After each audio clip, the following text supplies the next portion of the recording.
கார்த்திக புராணம் 12வது அத்தியாயம். கேளாய் சத்யா.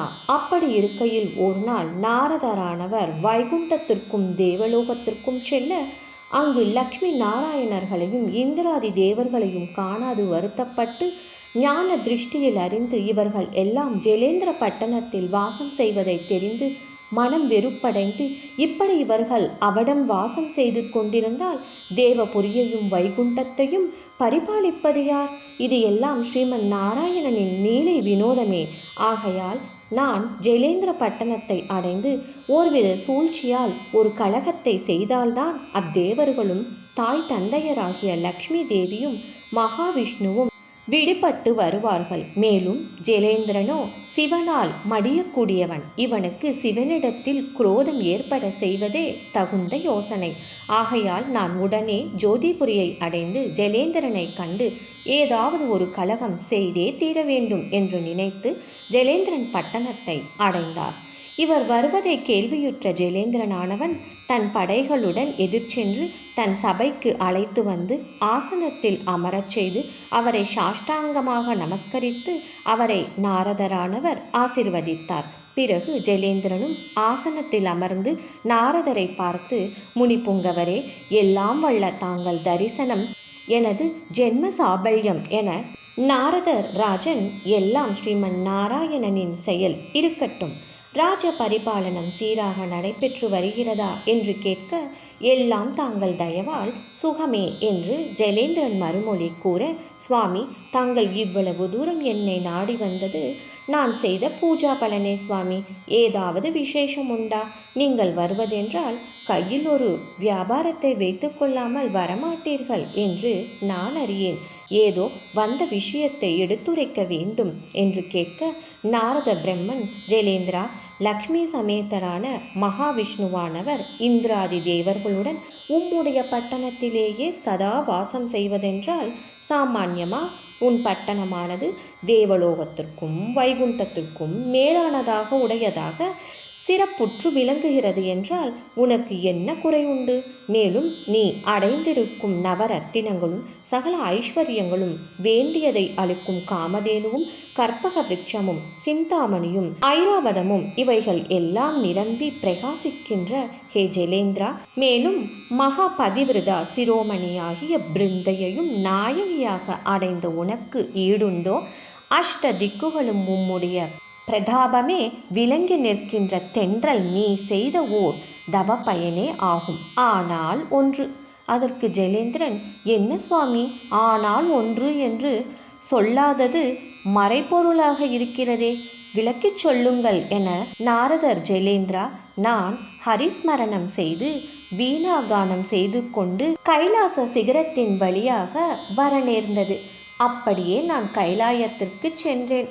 கைலாசத்தை அடைந்ததும் அவடம் தேவகணங்களும் பூதகணங்களும் நந்தி விக்னேஸ்வரர் முதலானவர்கள் புடை சூழ்ந்திருக்க, மகான்கள் எல்லாம் யோகாபியாசத்தில் இருக்க, சிகரத்தின் உச்சியில் நவரத்ன கசிதமாகிய பொற்பீடத்தில் அமர்ந்திருக்கும் பார்வதி பரமேஸ்வரர்களை கண்டு மாத்திரத்தில் நான் மிகவும் மனம் பூரிப்படைந்தவனாக ஆச்சரியமடைந்து உலகங்களிலும் காணக்கூடாத ஐஸ்வர்யங்களையும் நவரத்தினங்களையும் காண என் கண் கூசிற்று. உன் பட்டணமாகிய ஜோதிபுரத்திலும் இதே மாதிரி ஜெகத் ஜோதியாக பிரகாசம் பொருந்திருக்கும் என்று சந்தோஷத்துடன் உன்னிடத்தில் இருக்கும் சகல ஐஸ்வர்யங்களையும் கண்டு மகிழ்ந்து செல்லலாம் என்று வந்ததில் அதற்கு மாறாக ஜோதிபுரி என்ற பெயருக்கேற்ப அவ்வளவு பிரகாசம் பொருந்திய பிரதானமான ஜீவரத்தினங்களை காணோம் என்று சொல்ல, ஜெலேந்திரன், சுவாமி, அவ்வளவு சிரேஷ்டமான ரத்தினம் சிவனிடத்தில் இருப்பதை பார்த்தீர்களா? அது எப்படிப்பட்ட ரத்தினம் என்பதை எடுத்துச் சொல்ல வேண்டும் என. நாரதரானவர், ஜெலேந்திரா, உன்னிடத்தில் சொல்லி பிரயோஜனம் யாது? நீ அவைகளை அடைய உன்னால் முடியுமா? முடவன் கொம்புத்தேனுக்கு ஆசைப்படுவது போல் அல்லவா இருக்கிறது என்று சொல்ல, ஜெலேந்திரனானவன், என்ன சுவாமி, இப்படி நினைத்து விட்டீர்கள்? உங்கள் ஆசீர்வாத பலத்தால் நான் அதை கட்டாயமாக கிரகித்து கொண்டு வர தைரியம் இருக்கிறது.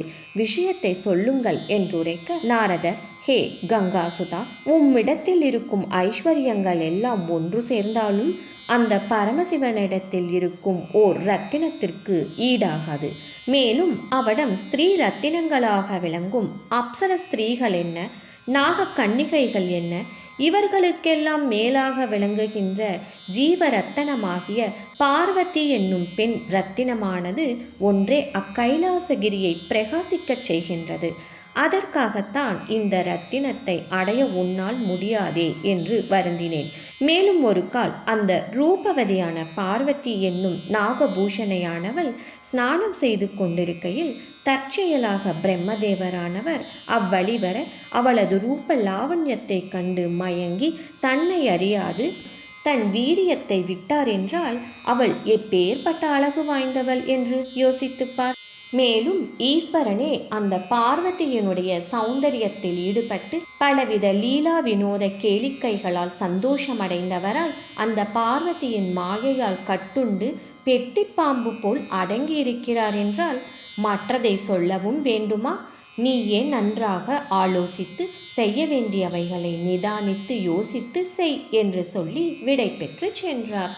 அவ்வாறு நாரத பிரம்மம் சென்ற பின் ஜெலேந்திரனானவன் பித்தம் தலைக்கேறியவனாக உண்ணும் பொழுதும் உறங்கும் பொழுதும் பார்வதியின் பெயரையே உச்சரித்து கொண்டு ராஜ்ய பாரத்தை சரிவர கவனிக்காமல் மகா மோகேந்திரகாரத்தில் அழுந்தியவனாய் கொஞ்சம் மனம் தெளிந்து மனதில் உறுதி நிலவச் செய்து, சரி, நான் எவ்விதத்திலும் அப்பார்வதியை அடைந்தே தீருவேன் என்று தன் தூதனாகிய ராகுவை அழைத்து, அடே ராகு, நீ கைலாசகிரிக்கு சென்று பரமேஸ்வரனை கண்டு உன் சமீபத்தில் வீற்றிருக்கும் பார்வதி என்ற இரத்தினமணியை உடனே அழைத்து வரச் சொன்னதாக சொல்லி அழைத்து வா என்று ஆக்ஞாபித்து அனுப்பி வைத்தார்.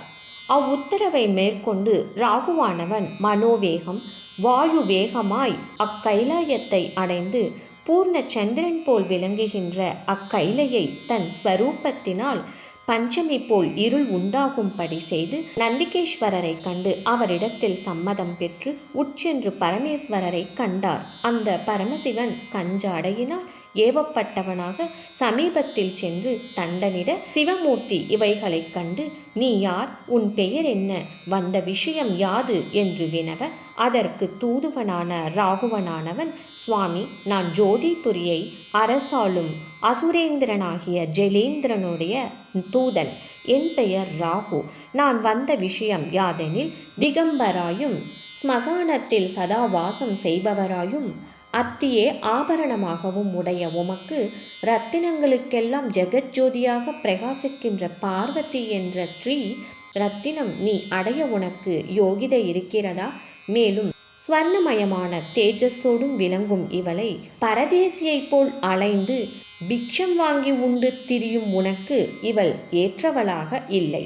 ஆகையால் இப்பார்வதியானவள் லக்ஷ்மியும் நாராயணனும் இந்திராதி தேவர்களும் இப்பொழுது வாசம் செய்து வருகின்ற நம் ஜோதிபுரியின் அரசனான ஜெலேந்திரன் என்ற பிரம்மாவின் மானச புத்திரன் ஆண்டு வருகிற ராஜ்யத்தின் நவரத்தினமான தேஜஸோடும் பிரகாசிக்கின்ற நவமணிகளாகிய கோமேதகம், நீலம், பவளம், புருடராகம், மரகதம், மாணிக்கம், முத்து, வைரம், வைடூரியம் முதலிய ஒளிகளால் பிரகாசிக்கும் நம் ஜலந்தராசரனது சமீபத்தில் வீற்றிருக்க வேண்டியவள் என்று தங்களிடம் தெரிவித்து பார்வதியை அழைத்து வரும்படி ஜெலேந்திரனின் கட்டளை என்று தெரிவிக்கவும், உடனே பரமேஸ்வரருடைய புஜங்களிலிருந்து இடிக்கு சமமாக உடைய சப்தத்துடன் ஒரு ரௌத்ர புருஷன் உண்டானான். அவனுடைய ரூபமானது சிங்க முகமும் ஜுவலிக்கின்ற நேத்திரமும் மகா பயங்கரமாக விளங்குகின்ற சிங்கம் போல கர்ஜனை செய்து கொண்டு ராகுவின் சமீபத்தில் வர, ராகு கண்டு பயபிராந்தி அடைய ரௌத்ர புருஷனானவன் ராகுவை ஒரு கையால் எட்டி பிடித்து புசிக்கத் தொடங்கினான். அதை கண்ணுற்ற பரமேஸ்வரர் ரௌத்ர புருஷனை நோக்கி, அப்பா சிங்கமுகா, இவனை கொல்லாதே, இவன் தூதன், தூதராக வந்தவர்களை கொல்லலாகாது, விட்டுவிடு என்று சொல்ல, சிங்கமுகன் அந்த ராகுவை விட்டுவிட்டு, ஐயனே, எனக்கு பசி பொறுக்க முடியவில்லை, காதடைக்கிறது, என் பசியை தீர்க்க ஏதாவது அனுகிரகிக்க வேண்டும் என்று கேட்க, கபாலியானவர், ஹே சிங்கமுகா, உன் கை கால்களில் மாமிசத்தை பிடுங்கி தின்று பசியாற்றிக்கொள் என்று சொல்ல, அன்னவரின் ஆணைப்படி அந்த ரௌத்திரன் புருஷன் தன் சரீரத்தில் உள்ள மாமிசங்களை பிடுங்கித் தின்று பசியாற்று கொண்டிருக்கையில் தலை மாத்திரம் மீது நின்றிருக்க, உடனே சங்கரன், அப்பா பொறு, தலையை மாத்திரம் ஒன்றும் செய்யாதே. அப்பா, நீ சொன்ன சொல் தவறாதவன். நீ இத்தலையுடன் கீர்த்திமுகன் என நாமமடைந்து விளங்கியிருக்க கடவாய். நீ இது முதல் என் வாசலிலேயே காவலாக இருக்க வேண்டும். எவன் ஒருவன் உன்னை பூஜிக்காமலும் அர்ச்சிக்காமலும் என்னை மட்டும் வந்து பூஜார்ச்சனை முதலியன செய்தால் அவர்களுக்கு நிஷ்பலனை கொடுக்கும்.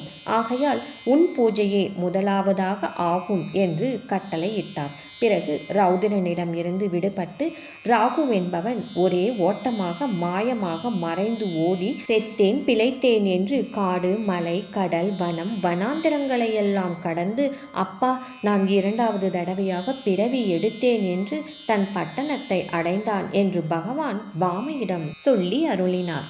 ராதே கிருஷ்ணா.